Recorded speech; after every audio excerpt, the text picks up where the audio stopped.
I think we're live. The biggest miracle that happened to me during my year of solo travel was honestly just making it back to America in one piece. And I'm not kidding. Nothing horrible, horrendous, deathly ever happened to me. Some weird things happened, and that's one of my next videos is I'm going to tell you about the horrifying stories that happened during my year of solo travel. However, if you really think about it, just traveling to another country where you don't speak the language, flying in planes, driving, interacting with all different types of people, and then there are so many bad things that could happen. Like, one thing could go wrong and something really bad could happen. So, in my opinion, it's a complete miracle that I left the country, first of all, made it to Europe, and then solo traveled for that many months. That in and of itself is a miracle. And then I made it back. Complete miracle. So overall, there are many, many, many miracles that happened to get me back home. But even though that's one big, huge miracle, and I do believe that it is, I'm protected wherever I go by angels and by God and by my faith. But there are other more specific little miracles that happened during my year of solo travel. So I have quite a few stories, and I'm trying to figure out which one I want to tell first. I'm gonna start off with a little bit of a smaller one. This one is really cool. I fly to Paris. It was my first stop during my year of solo travel. The amount of times you're gonna hear me say year of solo travel in all these lives is probably crazy. It's gonna be a lot, but it just rolls off the tongue, and that's that. I'm gonna say it. Okay, so I went to Paris. That was my first stop, and I was having an amazing evening. I was using my French. I finally got to use my French because I speak French and I've studied it, but going to France and actually speaking the language is so satisfying and amazing. And just the fact that we can learn another language and use it is a miracle also, but that's not the miracle that I'm talking about. So I was on the metro and I was going to the Eiffel Tower, and these two Japanese girls it looked like they were having trouble and in the metro, and they come up to me and ask if I can help them, basically. And so they told me their problem in English. They spoke in English. They told me their problem, and then I was like, okay, well, I'm gonna go see if I can help solve your problem in French. So I went up to the person at the kiosk, and I was able to translate what the girls said in English into French and communicate their problem with the person at the kiosk and help solve their problem. And it was so sweet because they really needed help, and they gave me their card and went up to talk to them, and they were just waiting, and they were so nervous, and that was just made me so unbelievably happy to be able to use my French. And so to me, that was a complete miracle that I was able to use my French to help someone in France. They and I'm not even a local. It was awesome. If you speak other languages, you know what a miracle it is to be able to to communicate with someone in a different language. It is just the most satisfying, incredible thing ever. Okay, that's number one. Now, I started off slow. There are some other really cool, interesting ones that happened. But the second one that I'm going to talk about was when I was in Costa Rica. This genuinely was a miracle. 100%, hands down, it was a miracle, because you'll find out why. So I was in Costa Rica. We were at a waterfall, and here's the waterfall. It's a pretty big waterfall, and then at the bottom, the base of the waterfall, there's some water, and it's very murky. It's not dirty water. It's just there's a lot of mud being pushed up from the waterfall, so the water isn't clear. It's clean, but it's just not clear. And we are in the middle of the waterfall playing around. I'm holding my GoPro. I'm using my GoPro filming, and I put it. Actually, I don't even know. I didn't put it anywhere. This is the crazy part, is all of a sudden, like 20 minutes later, I realized that I'm just not holding my GoPro anymore. I don't know if I got too into the moment or what, but I'm not having my GoPro anymore. My GoPro's gone. It's missing. And I'm like, guys, I don't know where my GoPro is. I lost it. It's just missing. It vanished from my hands. Obviously, I dropped it. But I basically come to terms with the fact, I'm like, if I'm meant to find my GoPro, I'm gonna find it. I think you know where this is going.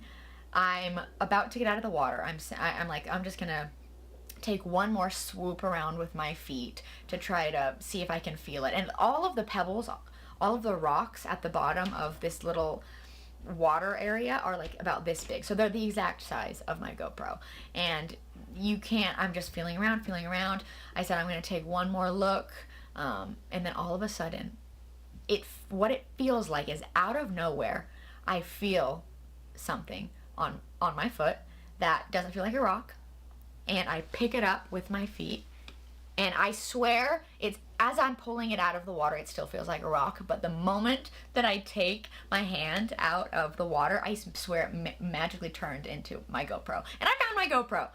It was amazing. It truly felt like a miracle because the percentage of being able to potentially like find that in that area was like negative 20%. Like it was impossible, but I found it. And I really do think it was because I just had a very positive, attitude, mindset, and was practicing surrender. Like if I find it, if it's meant to come back to me, then it's meant to come back to me. And it came back to me, so I'm really happy. So that truly was an awesome miracle. Let's see what else. Okay, this one is interesting. This one's funny. So this is also when I was in Paris. I bought a ticket to fly from Paris to Croatia, but it was there are a couple airlines in Paris, like Charles de Gaulle. I'm blanking on the other ones. There's another one. There are two, Orly, Paris Orly. Those two are in Paris, and they're like not too far from the city center. And then there's one more airport, a Paris airport, but it's not in Paris at all. It's like an hour or so outside of Paris. I'm trying to remember I forget the name, but anyway, it's the outlier. It's the one that's not in the city center, but they say it's like you can still fly to Paris. It's like where a bunch of budget airlines are, which mine was budget from Paris to Croatia. Anyway, I just didn't fully realize this when I booked it. I thought, okay, it'll be easy. I can just take a bus. Like apparently they have buses that take you to and from that airport. And I thought, okay, it won't be a problem. But basically, I end up having to Uber to the bus station, and I barely make it on the bus. Okay, I'm gonna miss the flight. I'm gonna arrive there. If everything goes right perfectly, I will still probably miss it. So I'm sitting there on the bus. I finally make it to the bus, and then it's an hour, like over an hour bus ride to the airport. Everything seems to go well. I get to the airport, and then you go up to get your ticket. That goes well. I don't have to check bags or anything. So then I go to the line to security, and it's literally the longest line I've ever seen just to get to security. And it's like probably an hour and a half or 2 hours. And I even asked someone out the front, I was like, how long do you think it's going to take? And they said they'd be waiting for like 45 minutes. And so I'm like, well, I'm definitely missing this flight. I decide to just cut everyone basically and go in, and no one really said anything, so I go in, and then I hear over the announcements in French, because this is all in French. I hear in French, is there a Madison Smith? Madison Smith? Madison Smith? That's how they say it. And they say, is anyone going to Zadar, Croatia? And I'm like, oh my gosh, that's me. And they grab me and they say, you have to go now, très vite. Like if you're going to miss it, they're about to close the gates. And so then I go through security, and then this other lady comes, the airline stewardess for my Croatia flight. She comes over to me and says, are you like Madison Smith, Croatia? And I'm like, me, c'est moi. And I'm speaking with her in French, and it's like this very chaotic. She's like being very chaotic because they're about to shut the doors for boarding. And so basically she grabs my bags. They're like unzipped still. I have to zip them up, and she says, run. Like she says, if you run, you will make it. And I said, am I gonna make it? Like, am I gonna make it? Are they gonna hold the doors? And she says, if you run, you will make it. Like, and I'm like, oh my gosh. I sprint, and they're literally about to close the door, and then right when they're about to close the door, they look at me and they're like, Madison Smith, and I was like, yeah, wait, and they're like, you made it. And I made it. I literally made it. It was the closest I've ever been to missing a flight, and it was a miracle. I'm just very grateful. I actually have a video about, I think it's like, don't make this mistake on your next travel day or something like that like sort of that sort of explains the situation a little bit more. But that was the closest that I have ever been to missing a flight while actually making the flight. That one was interesting. By the way, this for me, I decided this week to start doing lives, making live videos, do live stream, because I'm really working on being able to express myself in a fluid manner without using filler words and without having to memorize things and edit. You know, I want to be able to communicate and converse and tell stories in an interesting way, and that's number one. So I'm practicing that every day. It's literally not easy. It's very difficult for me, but I'm working on it. And secondly, lives are a great way to interact with your audience and your subscribers, because if you click the notification bell, you will get a notification when I'm going live, and then you can actually chat with me in the chat, and I can see it and respond in the moment. So I just thought that would be a really cool way to get to know my subscribers, because I'm making all these videos and you guys are watching them, but I don't really know anything about you guys, and I would love to learn more. So I'm gonna actually see if I can get the chat up. I don't know if it's up, but I'm gonna make sure that my chat, next time that my chat is up, so I can be seeing if people say anything. Because like the technology and everything, I'm still learning how to set it all up. And also I bought a light, and it should be arriving today. I'm just using not a professional light right now, and you can see there's like a shadow. But hopefully next week I'm gonna have a professional microphone and a professional light. That will also be another miracle if I can figure out how to do 4K live streaming. That's what I really want to do. Okay, so another miracle that happened, there are two more. I was in Bari, Italy, which was probably the craziest travel day of my life, was when I was in Bari, Italy, going to Albania, taking a ferry. That will be in the next video. But during all of that chaos that I will explain later, two miracles did happen. Number one, I wanted to walk around Italy, Bari, Italy, the town, before my ferry left. And so, but I had all these bags, so I found a place, a very sketchy, weird place. Everything was sketchy and weird there, to store my bags. And okay, store them, go eat something. I come back, and my ferry is going to leave in like 20 minutes because of some other crazy things that happened, which I'll explain later.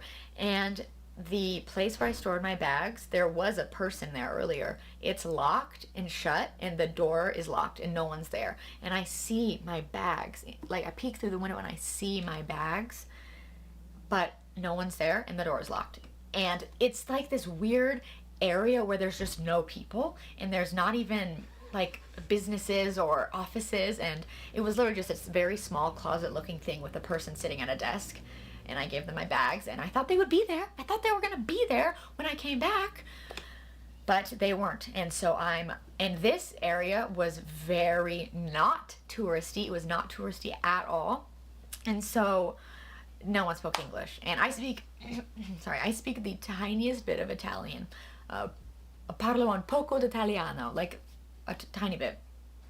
And so I'm running around. There's no one to speak to. Like running down the street, running down, looking at the ferry port terminal. And I was like, my bags are in there. I Google Translate, my bags are in there. My ferry's about to leave, but it's locked. Okay. And I see this like construction person who's like pulling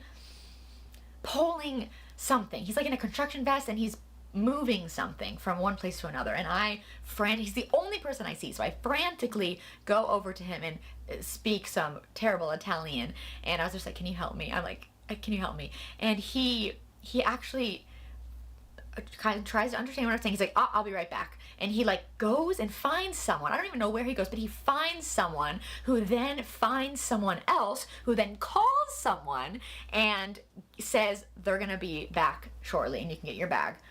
And I was like, what? And so he just said, wait over there on that bench in front of it, and they're gonna come. And I was like, okay, okay. So I just sat on the bench in front of this little closet that had my bags in it. I can see my bags. My ferry port's about to leave, and they're very strict with the ferry. That's a whole nother story. They're very strict. I was taking a ferry from Bari, Italy to Durrës, Albania, and it was an overnight ferry.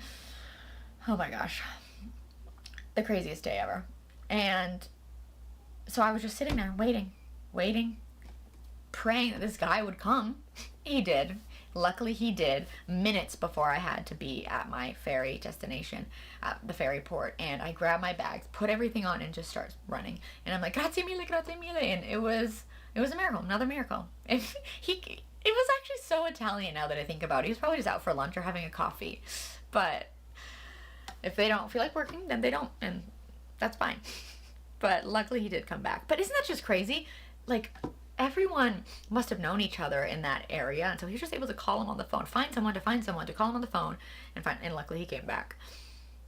Okay, one more miracle that happened during my trip from my the ferry excursion. Ferry, not as in a ferry that flies, but Ferry. So getting a ferry is very confusing. I had purchased a ticket, but apparently you have to go to the ticket stand, which is not by the ferry port at all. It's like a drive, like a 10-minute drive from the ferry port, to get like your cabin number and to get something stamped. I did not know that, so I had my taxi driver, which this taxi driver did scam me, and I'll tell you about that in my next video. But I had him drop me off at the ferry port area. But then I find out that you have to go to the ticketing area and then go back to the ferry port. Blah, blah, blah. I'm gonna walk. And it's in the most industrial area. Like, it is just the weirdest port industrial area. And so I decide that I'm gonna have to walk. And I find someone who is able to explain to me that you have to go there and you can walk. And so, but it's going to take me a long time. It's like a 10-minute drive. And so then, luckily, someone else hears me in my English. And he comes up to me and he said, I speak some English, and would you like a ride there? And he's like, I have a car. Would you like a ride there? And I immediately got this instinct of trusting him. He was trustworthy. I immediately felt comfortable, and I was like, yes, that would be amazing, just there and back, thank you so much. And you really have to trust your gut during always, but especially when solo traveling, like I'm alone. But this, I knew he was good, he didn't have malintentions, and I needed a ride. And so I got in his car, everything felt comfortable, and he takes me to the ferry port, and I was like, how do you know English? Like, your English is really good. And he's the only person that I've met that has spoken English in Bari, Italy so far. And he says that his brother was in like the military and stationed in Florida or something, or Alabama, or one of those things. And so he had a connection through the military to America, and so he was able to visit. And so he genuinely just wanted to take me so he could just practice his English and chat to an American, which was just so incredible. And it was just such a miracle. He drives into the ferry port, or to the ticket area, and I get my cabin, got everything stamped, and then he takes me back.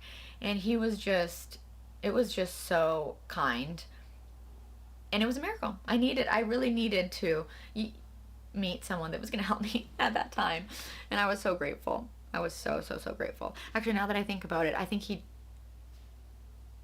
drove me there and then back, I'm pretty sure. But I remember I had to take a shuttle at one point.